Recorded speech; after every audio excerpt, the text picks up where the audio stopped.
Hi Taurus, welcome to your April 2025 AstroTarot with me, Raphael from Reydiant Reality. So Taurus, April is offering a much quieter sort of tempo. It's giving you the space to focus on grounding yourself after the intensity of March. As an earth sign, you appreciate the steadiness that this month is really going to provide all of us. And it's really giving you the perfect opportunity to recalibrate and actually plan ahead. Though it's not as eventful as last month, key transits this month will be encouraging you to align your emotional and practical priorities in stellar fashion. With that said, I am Raphael. I am welcome to my channel. I just want to say a massive thank you so much for being here. Thank you so much for joining me. These are for your sun, moon, and ascendant sign, though if you're only going to watch one, make sure it's for your ascendant. It's going to be that much more accurate for you on the day-to-day level. With that said, remember, whenever I'm talking about astrology, I'm talking about whole sign tropical Western astrology for those of you that would like to know. And also, if I ever forget to give you the transits, if I ever forget to give you the dates of the transits that I'm talking about, you will always be able to find that stuff in the description box below. I am an astrologer, tarot reader, numerologist, and energy worker. Those are my core four. And if you would like to book a personal session with me, you can do so on the link in the description box below. With that said, let's get into it. All right, so the first transit, before we start, as always, I'm going to bless my decks of cards with all forms of love, light, peace, prosperity, and abundance. And I pray that the messages that come through are ultimately clear and concise and they help you on your path to your highest vibrational good. So I'm going to pop these here. Those will be for the transits, and these will be for your lunations, which will come later. So the first transit that we're going to explore here is on the 11th of March. Truthfully speaking, the transit of Mercury conjunct in the North Node in Pisces in your 11th house, this actually begins on the 9th of April, and by the time we get to sort of the 11th, it really is underway. So I've put the 11th for this, but it does start a couple of days prior to that. So this alignment is really taking place in your 11th house of your friendships, your hopes and dreams and visions for the future. It also represents, and obviously because Mercury in your chart rules your second house, because Mercury rules Gemini, and it also rules your fifth house of which is occupied by Virgo. So Mercury is the communication planet, communication, conversation, interaction on that level, emails, text messages, phone calls, all of that good stuff. It's now in Pisces. It's going to conjunct the North Node once more. So it's already happened 3 times, right? Mercury passed through Pisces, it conjuncted the North Node, it came into Aries, it went retrograde, it passed back over the North Node, it went direct, and now it's passing over the North Node once more in this 11th house. So this could be conversations that really shape your future goals in some way. Mercury ruling your second house of money and finances and your resources and values, and your fifth house of creativity and pleasure and joy and romance. This connection to the North Node might bring clarity to a path forward that really aligns you, both of your financial and your personal aspirations, right? Your fifth house is your self-expression, but it's also your creative vision, right? What you put out into the world that says, this is me. And a conversation with, because your 11th house represents friends, group associations, it's your social media presence as well, how you interact with people in that regard. So a conversation with a friend or a mentor, maybe even a group or connection, could steer you towards some kind of opportunity that feels like it's fated. Remember, whenever the North Node is involved in anything, this is a direction that is opening up for us, that represents a direction that is absolutely for us on a soul level. Now, be open to working with, to be open to networking and also to sharing your ideas at this time, Taurus. Even if you feel hesitant about it, this is a time to really speak up and to stand up and be counted, especially in group associations and connections. This could also bring news or information about a creative project that you've been nurturing behind the scenes to the forefront. It could also be maybe you share this with somebody, because the 11th house is also benefactors. Mercurial people are, people that are always coming and going. So, this could be that you connect with somebody in one of these areas or through a friend, and they end up being a benefactor of some sort to and for you. Now, for this, you've got the Five of Swords, you've got the Fool card, and you've got the Seven of Cups. So the thing that I really want to say to you is, obviously Mercury is not great in Pisces. Mercury in Pisces is a little bit wishy-washy, right? So it's just, that's something that you do need to watch out for. The reason I think this is important is because the Five of Swords coupled with the Seven of Cups, that would be a misunderstanding over... It would be like a misunderstanding, or potentially like a dispute that happens because of a complete sort of misunderstanding. With the Fool card here, the message is don't be foolish, right? Now, what I will say to you is, while this transit is, in my personal humble opinion, largely positive, it's also possible that you could start to see something from a different perspective here when it comes to friends. So I'm going to say, like, whatever it is that you're sharing, whatever it is that you're putting out, be discerning about who the people are that are going to be the recipients of such information from you, right? You might actually see this, and I will say, like, maybe someone says to you, like, oh, why don't you share this with me? And you're cautious about it for some reason, right? You can't put your finger on why. You just don't feel like it's something that you really want to share at this moment in time. Trust that, listen to that. It could also be that a misunderstanding of some sort with a friend or somebody whose opinion that you value, etc., comes up at this time, and it could also be that you mend a friendship or something along those lines by really talking out or hashing out whatever the confusion was or is. So really interesting stuff. The next transit that I want to explore is on the 12th of the month. Chiron is going to conjunct the Sun in your 12th house. So the Sun for you rules your 4th house of home, family, property, real estate. At this time, at least, Mars will be here. It also rules your home and your family. Your deep emotional makeup is the 4th house, right? Who you live with, where you live, how you live there. The state of that and how you feel about it is all the 4th house. This transit is really going to illuminate deep wounds that are related to a sense of safety and belonging or the past. So since the Sun for you rules that 4th house of home, it's indicated. And in the 12th house, this could be an old issue, a past issue, or maybe even an old hurt or wound of some sort. I'm sorry, I haven't got a Chiron sticker thingy, so I need to get one. But with this, and all of this being in the 12th house and Chiron representing that wounded healer kind of energy, the message here for you is really and truthfully, you might be being called to release old emotional baggage, right? Potentially to reconcile with a part of your past or a part of yourself or a part of your emotional self that you've kept hidden in some way. It's a really gentle but profound healing moment, Taurus. Leaning into your self-compassion and even a sense of reflection at this moment in time may really be needed. A realization about your family dynamics or your relationship with your inner world or your mother could arise at this time, where you start to understand things in a much sort of different kind of way. What you uncover or what you realize at this time could be very tender, but it holds the power to bring you long-term peace and also long-term closure, right? Like, this is a chance for you to really see something in the cold light of day on an emotional level about your heritage or your familial ties, etc. And when you do, it actually allows a freedom that maybe you've never felt before. Now, with this, you've got the Three of Cups. There's the reunion, right? You've got the Two of Pentacles. and you've got the Seven of Pentacles. So it may be a financial matter that that highlights or illuminates this in some way.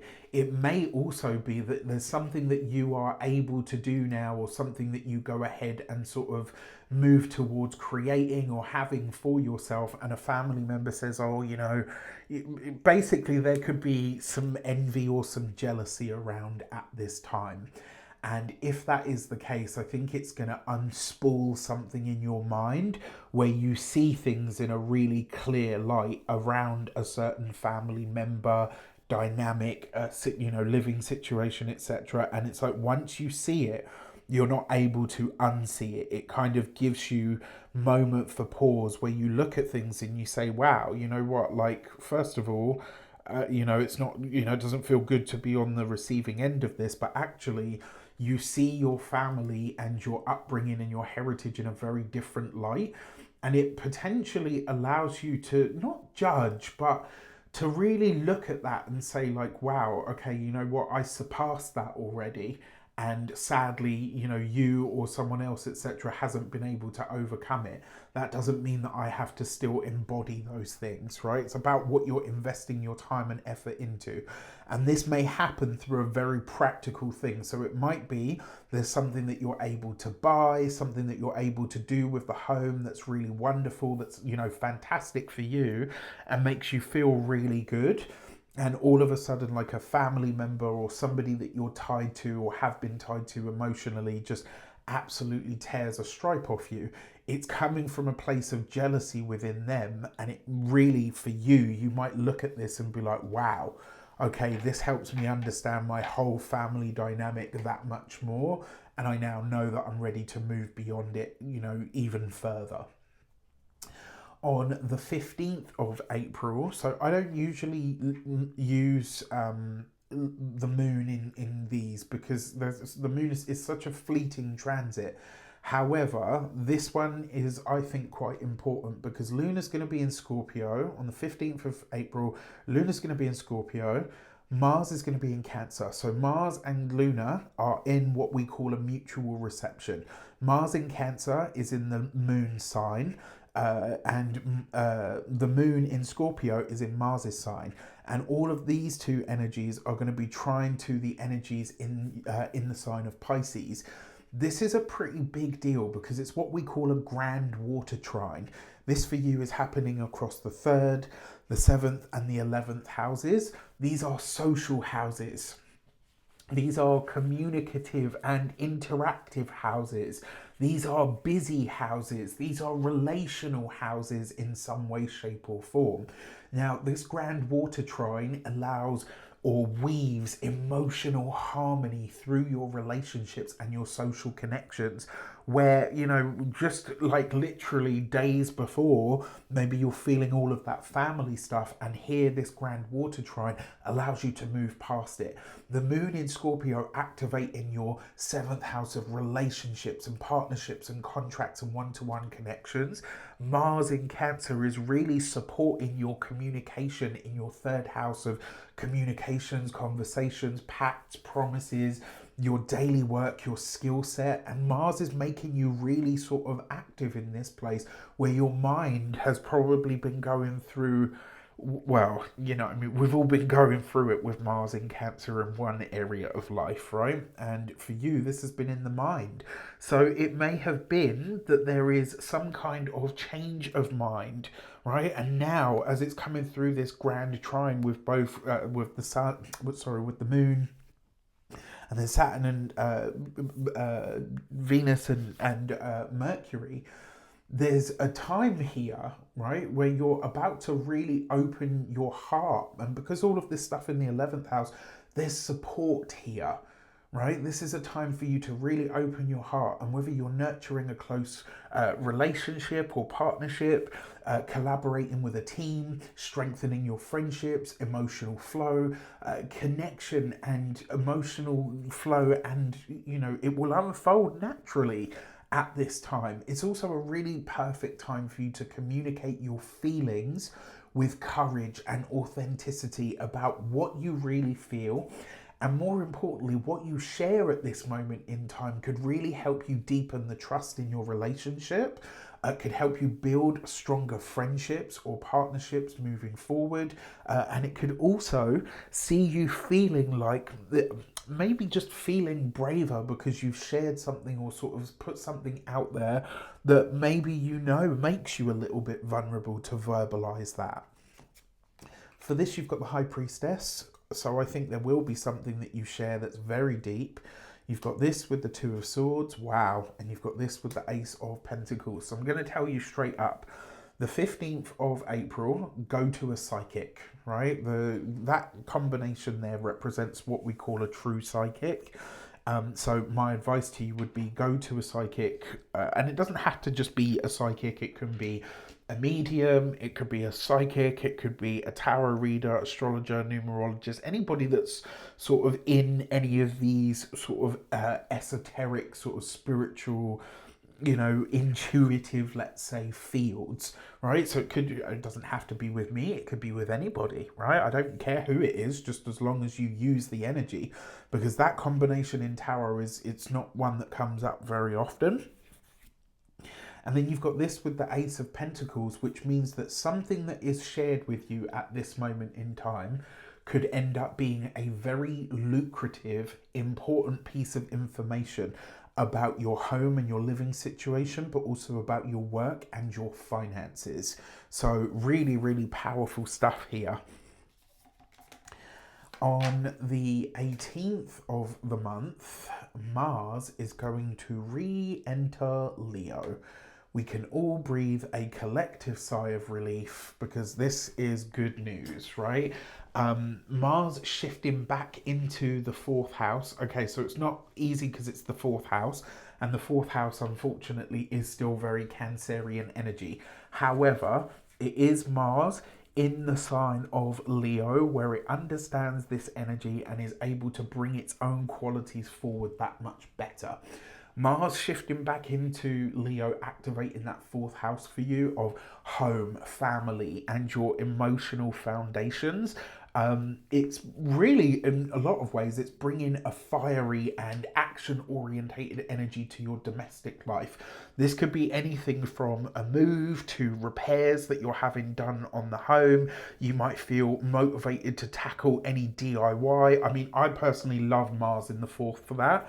Mars in the fourth is a really good time for DIY, all kinds of projects where you want to start sort of moving things forward, rearranging your space, confronting family members with like a renewed sense of confidence about sort of reaching conclusions if there's been any sort of stuff in the background. Mars also rules your 7th house of partnerships and relationships, but it also rules your 12th house of hidden matters. This could stir up some kind of previously buried emotions, because the 4th house is emotions, especially when it comes to relationships. It could bring a desire to fight for stability, or maybe even happiness more so in your home. Keep an eye on any impatience or sort of frustration, because Mars is irritation as well, right? It has that irritative quality to it, but it's also about getting rid of stuff, cutting it at the bud, right? That's a very Martian kind of saying. Mars being, scissors and lasers and, knives and scalpels. Mars in Leo can really push you, especially in the fourth. It can push you to act emotionally or impulsively, so just watch out for that. Instead, find a way to channel this energy into constructive changes that bring long-term comfort and also long-term security. All right, and because the 7th house is implicated, be okay with letting someone, or at least one other person, help you with this in some regard. For this, you've got the Goddess of Wands. So this is the Queen of Wands in this deck, with the 3 of Swords and the 9 of Pentacles. I mean, look, one way that you could see this would be that literally you are removing a boundary in order to put new ones in, right? It could also be that a lot of you could be working on the external aspect or the aesthetic of your home and your living situation. And it's also possible that you're what's the word that I'm looking for? Uh, it's it's also possible that at this time you could be releasing a family member. Now, that doesn't necessarily have to mean that they're passing away. It could be that they're moving away. It could be that you're moving away. There could be a change of location, and so that sort of prompts a change or of some kind. So that's something to consider here. And then finally, on the 21st of April, Saturn, the North Node, and Venus are all going to come into, by this point, this will be here, but all of these are going to come into a conjunction in your 11th house. It's rare and it's significant, right? Because for Venus and Saturn to be in the same house at the same time as the North Node, Saturn is a 30-year cycle. The North Node is a 19-year cycle, and Venus is a 19-month cycle. So in order for these to come together like this, it is quite rare, right? Because these are all very different cycles coming together at this moment in time in your 11th house of friendships, dreams for the future, group dynamics. Now, Saturn for you rules both your 9th house and your career house, your 10th house, right? So this could be a time where you are, through Saturn's discipline, you're learning something. Through Venus's harmony and the North Node's karmic energy, all of this could be coming into a combination that really sees or brings like a sense of destiny to this 11th house. Maybe you are meeting someone that is a power player, or you connect with somebody who ends up being a really amazing friend, or maybe you connect with somebody through a benefactor who ends up being a really important friend to you.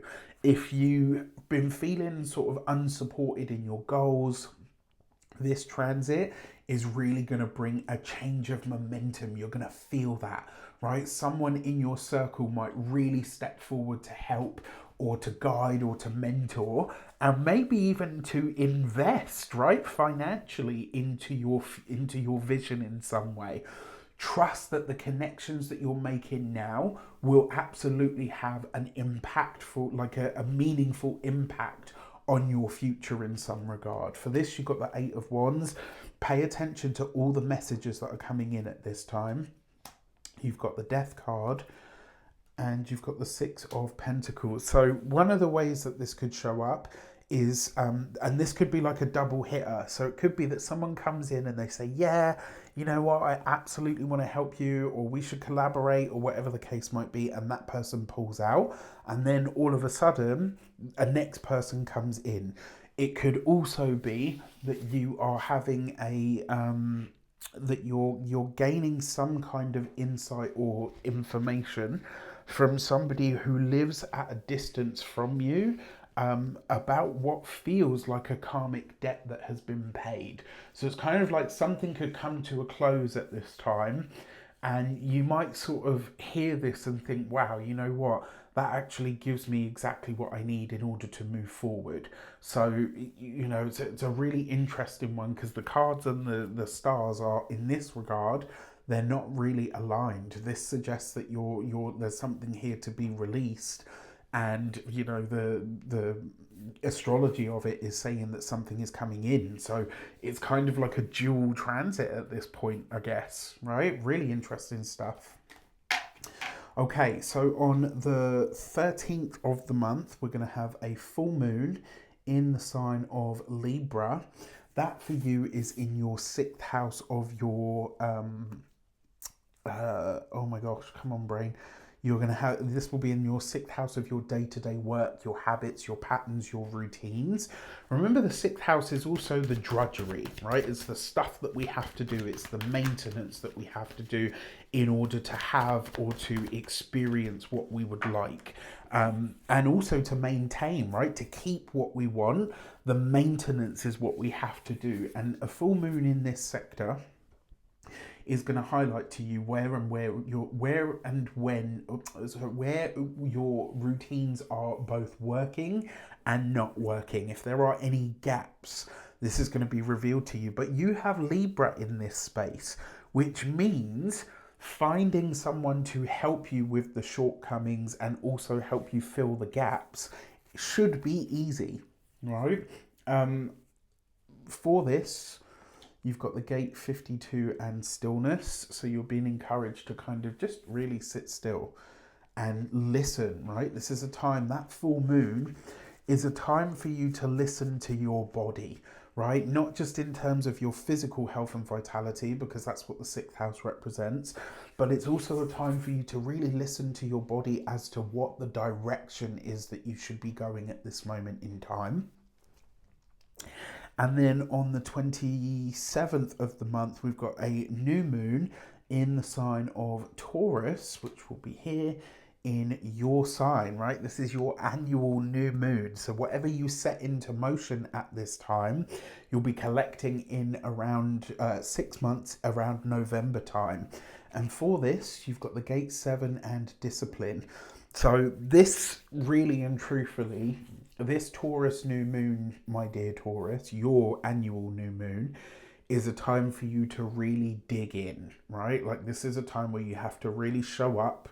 You've really got to do the hard work, and really you're being encouraged at this moment in time to really think about not only how you use your energy, but also the role that you play within the grand scheme of what it is that you're trying to build. And this is really, I think, in a lot of ways, it's about having the honesty to say, I am not the biggest part of this, right? The biggest part of what I like, the biggest part of what I need to create what I want to create or that I desire to have is actually this. This is the part that I play, and this is where I need to be focused and giving my 110%. This as well, right? With the bee on there. When you think about bees in the hive, everybody knows what their role or their task is. They don't complain about it, they don't moan about it, they just get on with it because they realize my part is important, and the importance is for me to get my bit done. I'm not worried about what Sally's doing, I ain't caring about what Simon is doing. I'm focused on my bit, the bit that I can do. And then with the discipline part, because it's in your first house, if you are looking to make changes to your body, to your aesthetic, to your health, to your, you've had a full moon in your sixth house of health and routines. So if you're looking to make changes to all of that, this is really about fostering the discipline and doing what needs to be done. And it starts now, right? So with that said, I also forgot to mention, happy damn birthday to you if you are an April-born Taurus. I hope you have a fantastic solar return. Remember to fill the day of your birthday with a little bit of everything that you would like to have in it. With that said, take care. Let me know in the comments how it shapes up, and I'll see you soon.